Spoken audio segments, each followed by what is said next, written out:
What up, dude bros? I'm Frank. This is a video review of the Nerf Accustrike MEGA Thunderhawk. The Thunderhawk is a spring-powered, clip-fed Mega Blaster firing the new MEGA Accustrike darts with an expandable sniper barrel. Let's get into it.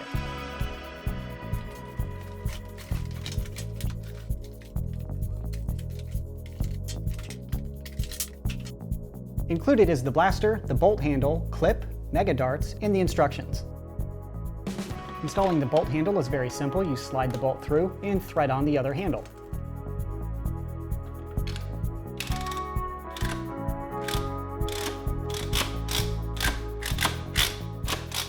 So let's go over the externals of the Thunderhawk, starting up at the front. Being a Mega Blaster, of course, it does not have an N-Strike barrel attachment lug, and really nothing else to point out up here. Up on the top here, we have an N-Strike Tactical rail to mount your optic. Obviously, being a sniper rifle, you want your scope. Below that is the clip, and this is an integrated clip. It's not a removable component. Furthermore, this is indeed a clip and not a magazine. I am not incorrect in using that term in this context. This is a magazine.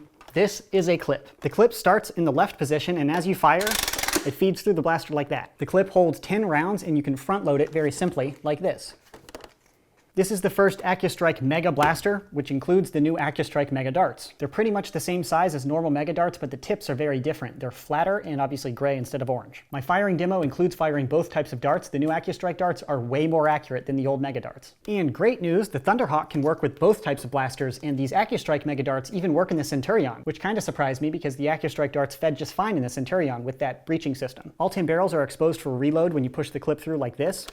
Then you return it to the left side to prep for firing. And as you fire the Thunderhawk, the clip is automatically fed through, so you're able to fire 10 shots continuously. But like I mentioned, the clip is not removable. It's designed to stay in the blaster. You can't buy more and have them like preloaded on your hip or anything. Tactically, you can argue for and against that point of having the integrated clip, but for storage, it is very annoying to store this. It is always a super wide blaster with this thing sticking out always. But that's it for the clip system. Now this front barrel, when you pull on it like this, can extend, and there's no locking mechanism, it's just friction that holds it in place. That being said, it's pretty solid. It stays in place when it's extended and collapsed. I was worried that if you pointed the blaster up, this barrel would just fall down on its own, but I'm happy that it stays where you put it. Although if you're a hardcore parkour master like me, and you very firmly push on the blaster like that, it can shift a little. But under normal play conditions, I didn't observe it moving without me just, manually moving it. But as you can see, the rail itself moves along with the barrel, which I find kind of strange. Since this is a super elite sniper rifle and you want your super elite scope so you can shoot, 9,001 meters, when you slide your scope on, this is already in a pretty forward position. The eye relief is kind of insane. But then when you push out the barrel,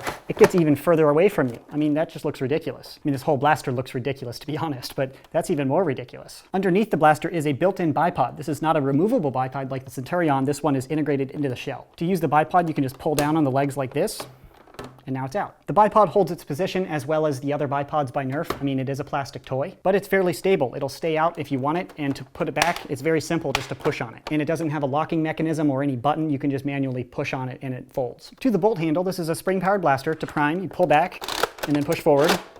The end of the bolt return, as you could hear there, is moving the clip one position. So you need to push a little harder at the end to make that advance. It's not as smooth as the Centurion, but the draw of the Centurion was like at least double this. The bolt handle itself is wicked big. I mean, these are just massive, quite mega in proportions. You see what it did there? Because it's a Mega Blaster. And I really appreciate that this bolt handle uses a thread system. So if you want to remove it for storage, you can just unscrew it and pull it out whenever you want. Unlike other bolt handles like the Centurion and the Long Shot that you snap into place and they're not designed to be removed. Although I find it somewhat ironic that they have this cool innovation to make it easier to store on the blaster that they integrated, like a 16-inch clip into, which is just super annoying because it takes up way too much space to store instead of taking it out and setting it next to the blaster when you store it. Moving back to the trigger pull is pretty normal. This blaster does not have slam fire. And to the grip, brace yourself, Coop's about to complain.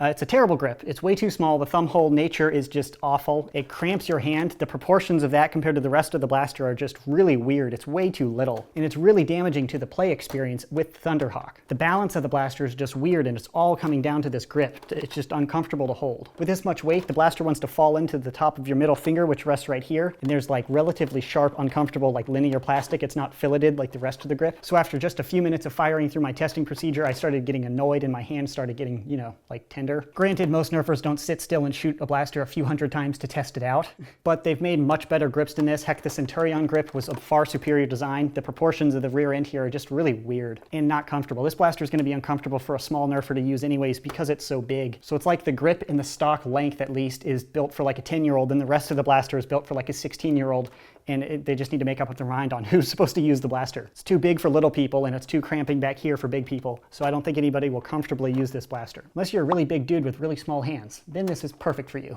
To the stock, now the stock length feels shorter than the Centurion. I think it is by just a few inches, but this weird like indentation here, this little bit of the plastic kind of juts into my shoulder, and it's not a very comfortable stock in my opinion. But it does have a sling attachment point up here and down here. I'd say it looks far more comfortable than it is. When you look at it, you could say, okay, that should be pretty comfortable. It's definitely stylish and cool looking, but holding it's just kind of like, yeah. I know what you're thinking. Coop, stop complaining and show it to me firing. Fine, I'll hold my complaints for a few moments while I show this blaster out on the firing range. Shooting the MEGA Accustrike darts with the barrel in the short mode.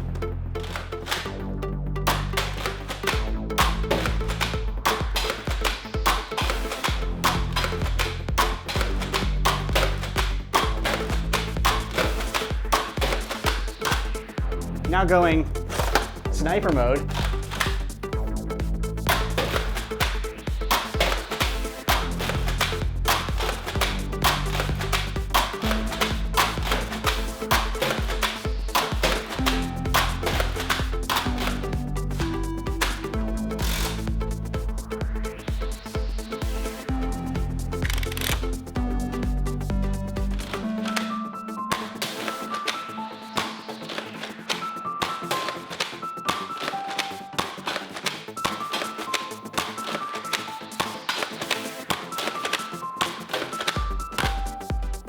Now shooting regular style mega darts, not the Accustrike ones.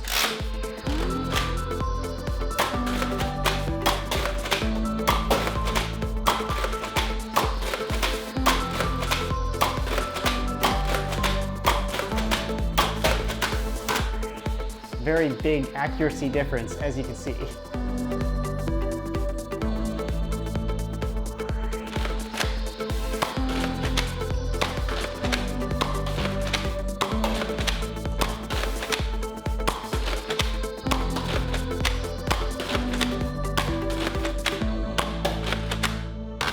Operating the Thunderhawk is an experience. I didn't really enjoy the experience because my hand, like I complained about the grip, it gets a little uncomfortable after you fire off a few hundred rounds because this grip is just cramping and not super comfortable. The bolt handle return really isn't smooth. It requires an extra little push at the end there to advance the clip. It doesn't feel like a refined system. If Busby released this blaster, I'd say, well, good for Busby. But when Nerf does it, it's like, well, come on, Nerf, you're better than that. Didn't mean that to be a backhand to Busby, but it was.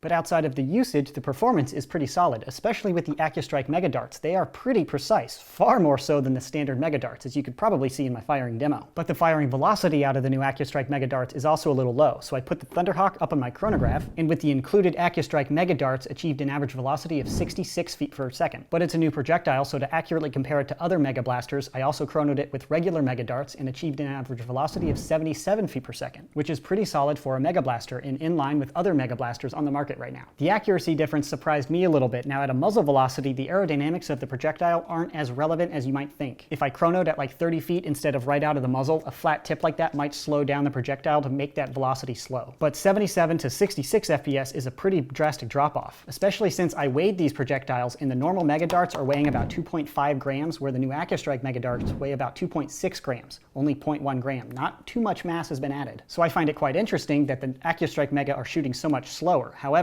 that accuracy boost is pretty dramatic. You could see it in the firing demo. So if I had to pick, I would gladly shoot at a slightly lower velocity to have some hope of hitting what you're shooting at. The old MEGA darts are just kind of all over the place shooting crazy. They shoot harder, but it's all over the place. I'd rather have a predictable, slow projectile to actually hit what I'm shooting at. But that's just me. You saw the firing demo, you can make that decision for yourself. And through my testing procedure with the Thunderhawk, I did not have any jams or malfunctions. Maybe a cramping of the hand, but no jams of the blaster mechanically speaking. Need to replace a servo or two in my robotic hand, but whatevs. So, overall opinion. First, the ammo. I really like the Accustrike MEGA darts. They're far more precise than old MEGA darts. You can actually hit stuff when you're shooting at it. Whoa, that's like a crazy idea for the MEGA line. Most MEGA darts go all over the place. Now we can hit stuff. But to the Thunderhawk blaster, I'm a little disappointed. Now the firing velocity is hard, and I did not have any jams or malfunctions, so I can't objectively complain, or there's no good reason for you not to buy the blaster based on raw performance. But the usability of the Thunderhawk, which is subjective, is very much not my taste, and I think that the design is kind of all over the place. The grip is super uncomfortable, making the weighting of the blaster kind of strange. It feels fine to just hold it. If you pick it up, you're like, okay, the grip is fine, but after you start priming the blaster, when you have to take this hand off of the blaster, you're supporting the whole thing with just your firing hand, so all of that weight goes into the hand, and that's just,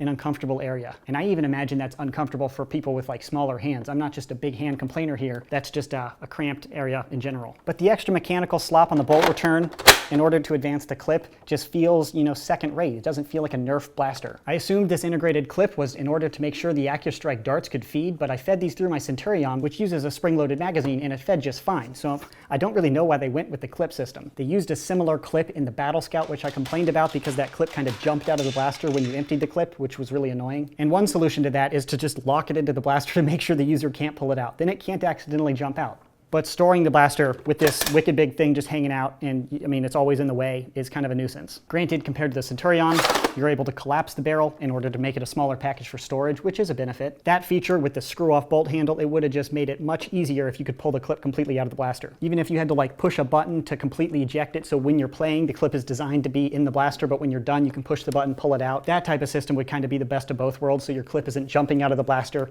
and so you can store this wicked big monster. Granted, a 10-round capacity with an air quote sniper rifle blaster like this is a high capacity blaster. So you have that. It is a pro-con battle. I don't mean to say objectively the clip system is just terrible. I personally just don't like it, and it's kind of inconvenient when you're not playing and trying to store it, and for some other little things like that. I am surprised about the moving barrel that it works well. It holds out when it's supposed to. If you put it in, I mean, it doesn't flop around, while maintaining the ability to, with very minimal force, pull that out, which is very impressive that they achieved both. When using the included Accustrike darts, I didn't have a single instance of the dart smacking the inside of the barrel and like messing up. I had 2 or 3 instances when I used the regular Mega darts that the dart would go crazy and smack into the side of the barrel and not actually shoot. But my testing procedure includes over 1,000 shots, so 2 or 3 screw-ups isn't too big a deal, and it's not with the included ammo. The Accustrike Mega darts are more accurate, so they launched without a problem. But continuing my opinion, another complaint about the blaster, this rail, in my opinion, should not be a moving rail. I think it should be fixed back here. I mean, it'd be really cool to have a moving rail like under here or something, but not where you're supposed to put your optic. This is just a weird place to put a scope. That's not where it belongs. It should be back here. To accomplish this, they'd have to bore out this little piece of plastic, and they'd have to probably reconfigure that to make sure it's strong. But to make this rear piece just on the sides instead of the top, so they could put a fixed rail right here that doesn't interfere with the moving barrel. It's possible, but it would be a rework. I'm sure they have a reason to do this. I just disagree with having a moving top optic barrel on a sniper rifle. But it also has a weird typewriter clip popping out of the side, so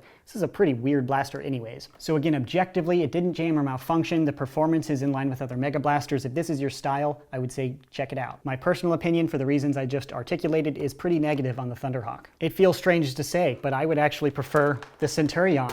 And the list of blasters under the Centurion in my top picks is pretty small. Now it pretty much just includes the Thunderhawk and the Deploy. And that's it. All joking aside, the Centurion using the Accustrike Mega darts is a blast because the Accustrike Mega darts are so accurate. Did I just say shooting the Centurion was a blast? Who have I become? What is happening?